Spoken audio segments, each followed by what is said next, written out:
Montana Territory, late spring of 1879, snow still clung to the peaks behind the Gallatin Valley, and the river ran high with meltwater. Frances Avery gripped her skirts in both hands as she stepped through the slick grass near the riverbank, her boots sinking into mud. She had not meant to come this far, not alone. But the silence of the forest had called her, and after the week she had endured, she needed silence more than anything.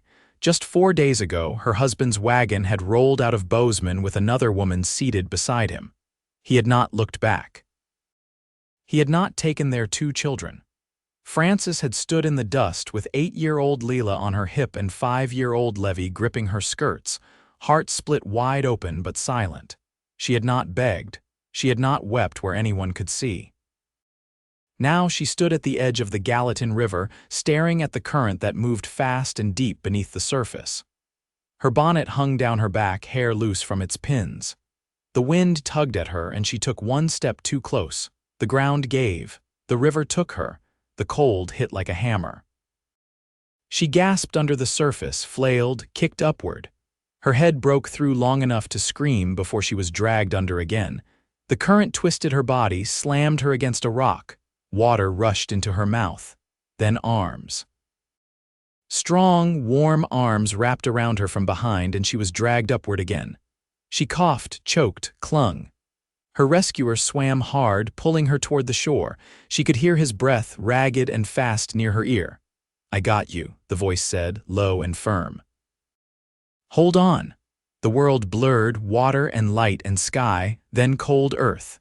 He pulled her up onto the riverbank, rolled her onto her side as she coughed up water again and again. She blinked through wet lashes. He was tall, broad-shouldered. His shirt clung to his chest, soaked through. Brown hair curled against his forehead, and his jaw was rough with a few days' growth. His eyes, pale green and sharp as pine needles, were locked on her face. "You all right?" he asked, voice tight. Frances coughed again and nodded, though her body shook with cold and shock. I slipped, I saw," he said.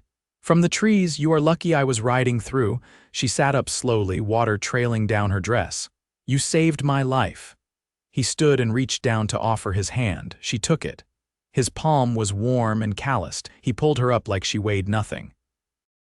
"I am Reuben Ransley," he said. "I work cattle east of town." "Frances Avery," she said, voice unsteady. His eyes landed on her soaked skirts, then flicked toward the trees. "You have people nearby," she shook her head. "My children are at the boarding house in Bozeman." "I needed air," his brow furrowed. "You walked all the way from town." "I needed air," she repeated, quiet. Reuben watched her for a moment, then he shrugged off his coat and draped it over her shoulders without asking. "Come on. My horse is tied up just beyond those pines." "I will get you back." The ride was silent at first, her body pressed to his back, his coat wrapped tight around her. She could feel the heat of him through the fabric, steady and grounding. When they reached Bozeman, he helped her down and walked her up the steps of the boarding house without a word. A little girl flung open the door before they reached it. "Mama," Leela cried, running out barefoot. "Where did you go?" Frances dropped to her knees and pulled her into her arms, then reached for Levy, who had followed close behind. Her heart felt like it might split open again. "I am here," she whispered, burying her face in their hair. "I am here." Reuben stood back, watching, hands loose at his sides. She looked up at him and felt something shift in her chest, not gratitude, not yet affection, but something hard to name, something that had not stirred in her for years. He tipped his head. "You all right now?" she nodded. "Thank you, truly." "I will check on you tomorrow," he said. "Make sure the cold has not settled in your lungs." "You do not have to, I want to," he said, voice steady. She swallowed and nodded. He turned and left without waiting for more. That night, after she tucked Leila and Levy into bed, Frances sat at the window and watched the street. She told herself she was only watching the wind move through the trees. But when she saw Reuben the next morning, standing at the bottom of the steps with a wrapped parcel in his hands, her heart did something foolish. It leapt. The morning sun had not yet cleared the rooftops when Frances opened the boarding house door and found Reuben waiting with a wrapped bundle in his arms. He handed it to her without ceremony, a square of cloth tied with rough twine, still warm. "Biscuits," he said, "and fatback. Thought your little ones might start the day better with something hot." Francis looked at the bundle, then at him. "You didn't have to, they didn't either," he said, nodding toward the door behind her. She stepped aside. "You'd best come in. They'll want to thank you themselves." He hesitated, brushing a hand down his sleeve, then followed her through the narrow hallway to the cramped room she'd taken since her husband left. Leela was already awake, combing her hair with the broken-toothed comb Francis had salvaged from the bottom of a crate. Levi sat cross-legged on the floor, watching her like he might learn something from the rhythm of her strokes. Reuben crouched beside them and set the bundle on the floor. "I brought breakfast." Leela studied him a moment, then picked up the cloth and opened it carefully. "There's 6, she said, voice high with delight. "Mama, there's 6. Levi looked up at Reuben, his eyes narrowed in thought. "Are you the man from the river?" Reuben met his gaze. "I reckon I am." Levi considered that, then nodded once like something had been proven. Francis crouched beside them, her knees aching from hours spent sewing and standing and worrying. "Say thank you." The children murmured their gratitude, already chewing. Francis met Reuben's eyes again. "I don't know what to say." "You don't owe me anything," he said. "Just figured folks ought to look out for each other."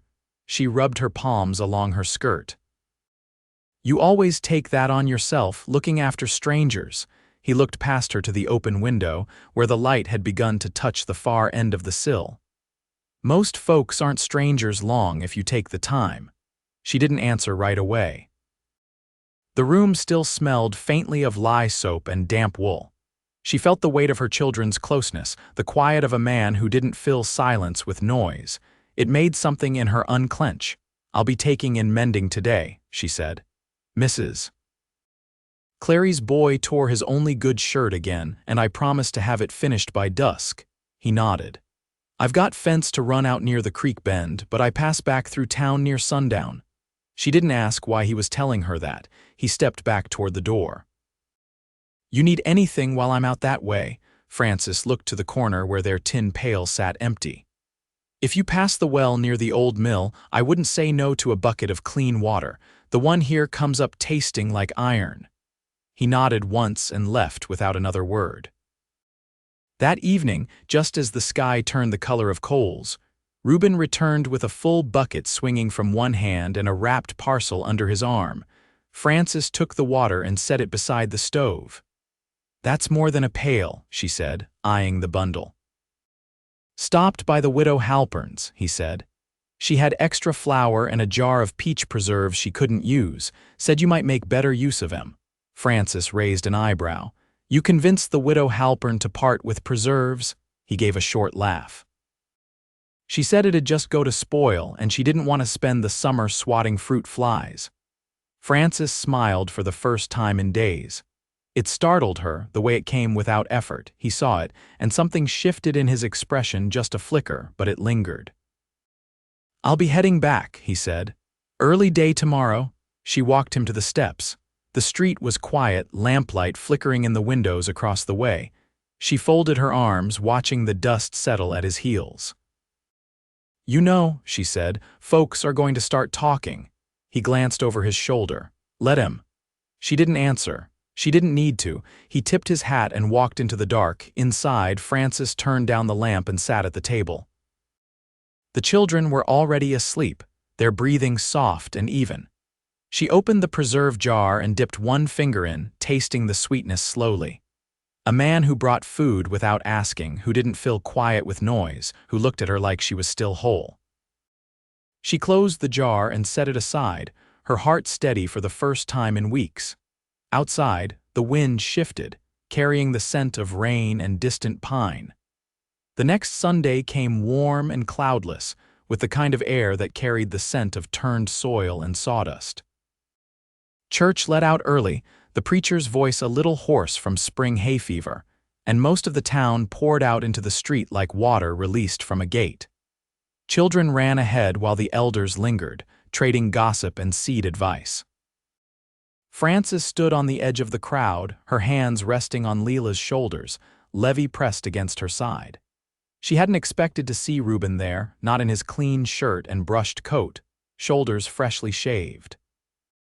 But he was, standing near the back, hat in his hands, eyes scanning the street until they found her. He waited until the crowd thinned before approaching. Leela looked up at him, then at her mother, then slid her hand into Levy's and led him toward the steps of the mercantile, offering them space without being told.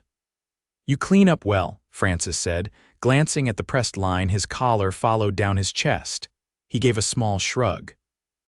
"Figured I ought to see what all the hymns were about. Haven't been inside a church since my mother passed." Her expression softened. "How long ago?" 17 years. He looked past her where the pine-covered hills rose in the distance. She had lungs that wouldn't hold. Winters were hard back in Missouri. Frances swallowed, the backs of her eyes stinging with sudden sympathy. "You were young, not young enough to be useless. I kept the stock alive that winter. My brother sold him come spring, left me with the barn and a shovel." She studied him, tracing the set of his jaw the way he didn't seem to expect pity. "You came west alone." "I did," he said. "Built up slow, took work where it came, 1 horse then 2, a bit of land I'm still paying on. Not much to brag about, but it holds." She glanced toward the mercantile where the children were pretending not to watch them. "That's more than most get." He nodded once, then shifted his weight.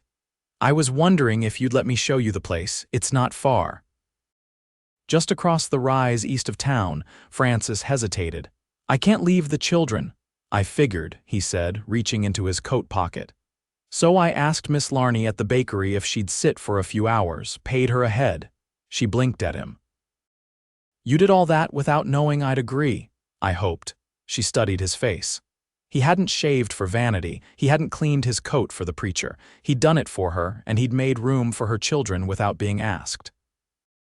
She looked toward the bakery, where Miss Larney was already waving from the doorway, flowers still streaking her apron. "All right," Frances said. "Let me get their books." They rode out on his mare, Frances' side saddle behind him, the trail narrowing as they climbed the hill eastward. She held to his waist, not tightly, but enough to feel the movement of his ribs beneath her fingers.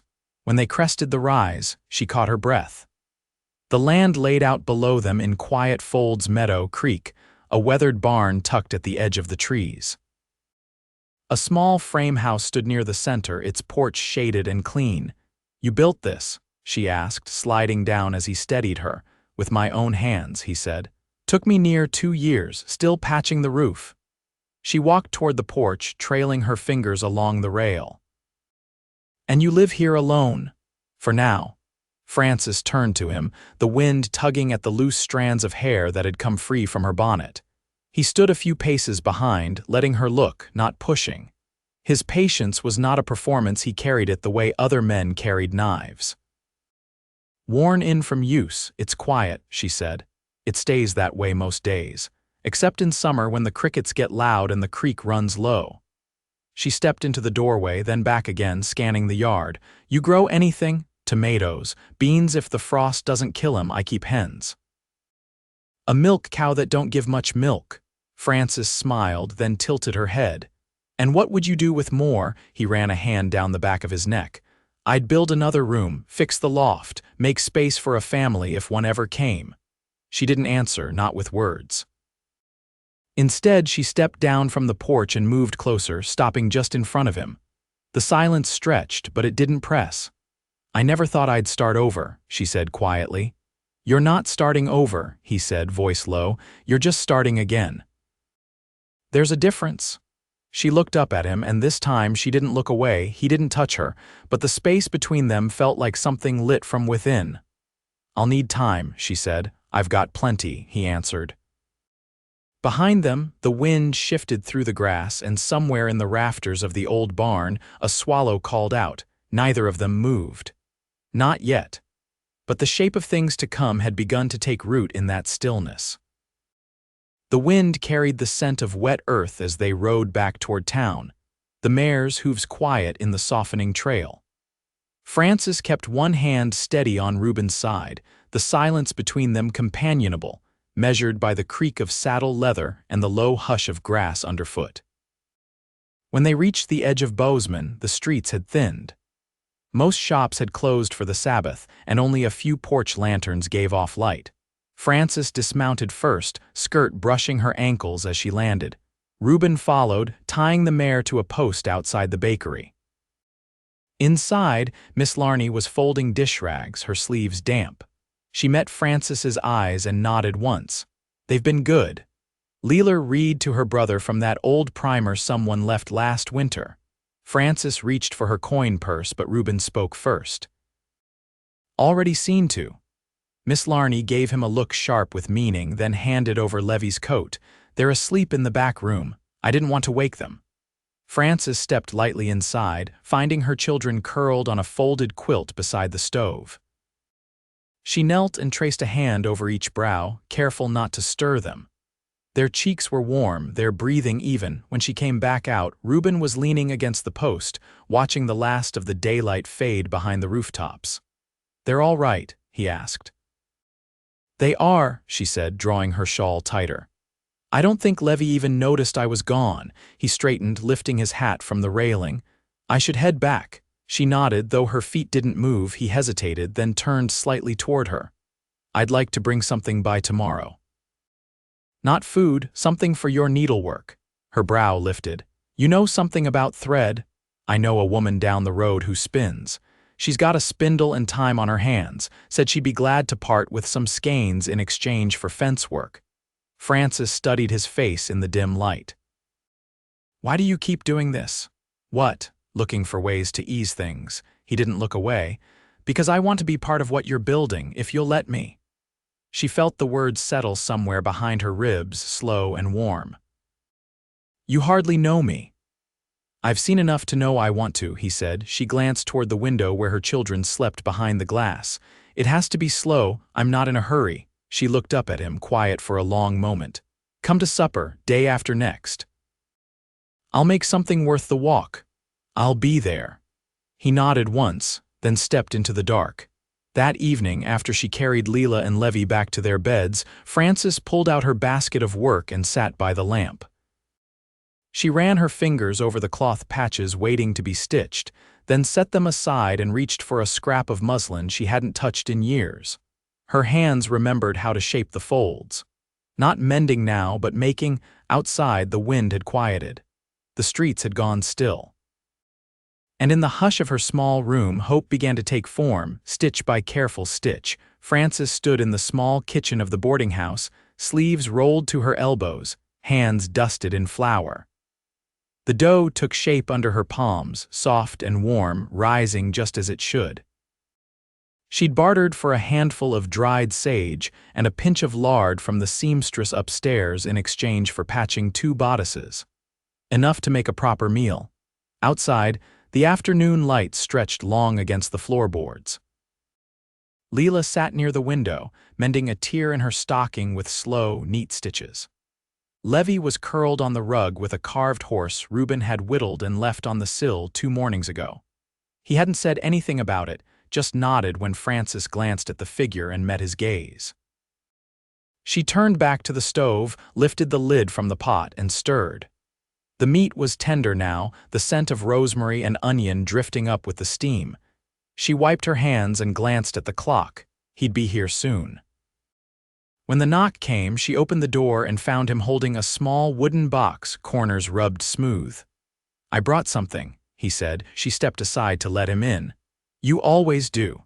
He set the box on the table and opened the lid. Inside were skeins of hand-dyed thread, soft as a whisper and colored like the valley in early fall ochre, dusty rose, the blue of distant hills. "She spins from her own sheep," he said. Said these were from last year's fleece, dyed with chokecherries and goldenrod. Frances touched the threads with reverence. "They're finer than anything I've used. Thought you might make something for yourself for once." She met his eyes. "Thank you." He took off his coat and hung it on the peg by the door. Leela looked up and offered a small hand in greeting. Levy grinned and held up the horse. "Named him Dust," he said. Reuben crouched beside him. "That's so." Good name for a trail horse. Frances served them at the table, pouring cups of warm cider she'd pressed herself with the borrowed press behind the feed store. They ate slowly, the kind of silence that needed no tending. When Levy dropped his spoon, Reuben caught it before it hit the floor, and when Leela asked if horses ever got lonely, he answered without pause. They do. They just don't holler about it the way people do. After the children were tucked into bed, Frances poured 2 more cups and led Reuben out to the back steps. The air had cooled, but they didn't mind. She passed him the mug and sat beside him, skirts brushing the wood. "You never told me what brought you west," she said. He stared out at the dark line of rooftops beyond the alley. "I was tired of being beholden. My brother took the farm after our mother passed, and I worked it like it was mine, but it never was." She sipped her cider. "So you left, sold my share of the mule team and bought a rail ticket as far as I could go, walked the rest." She pulled her shawl tighter. "You built something real here." His voice was low.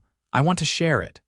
She turned to him, the lamplight from the window catching his face in soft gold.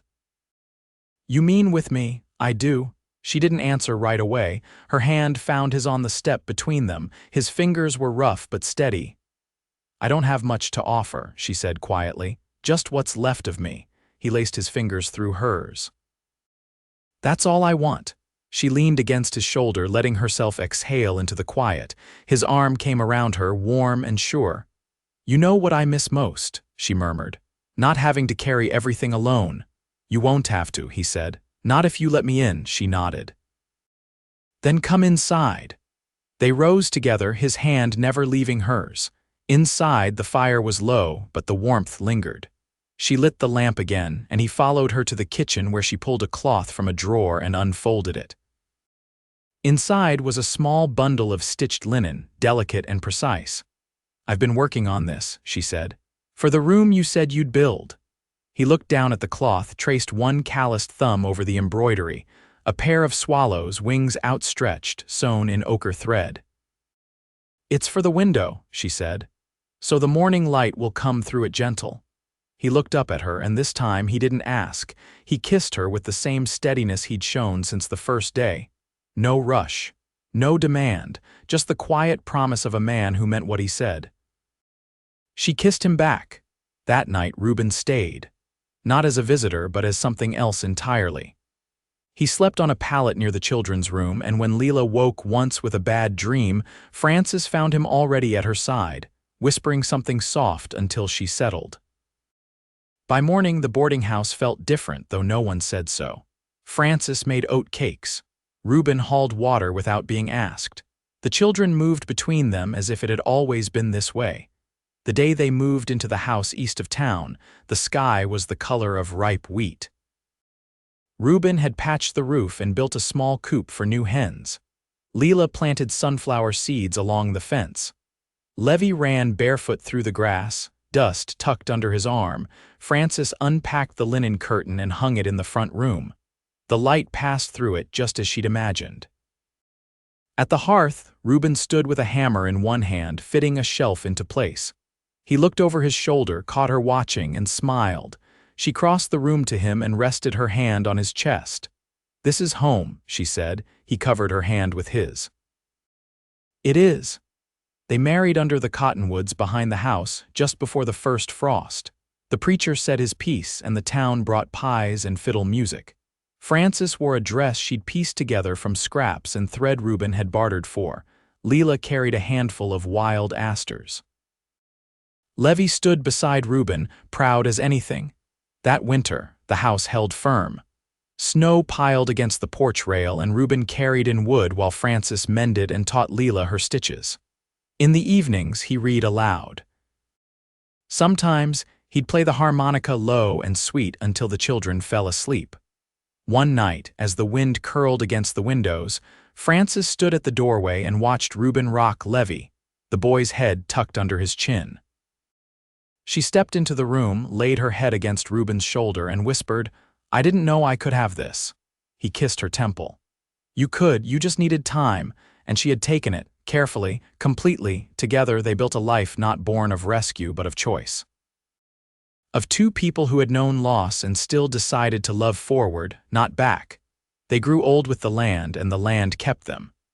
In the spring, more swallows came, and the curtain at the front window fluttered with every breeze.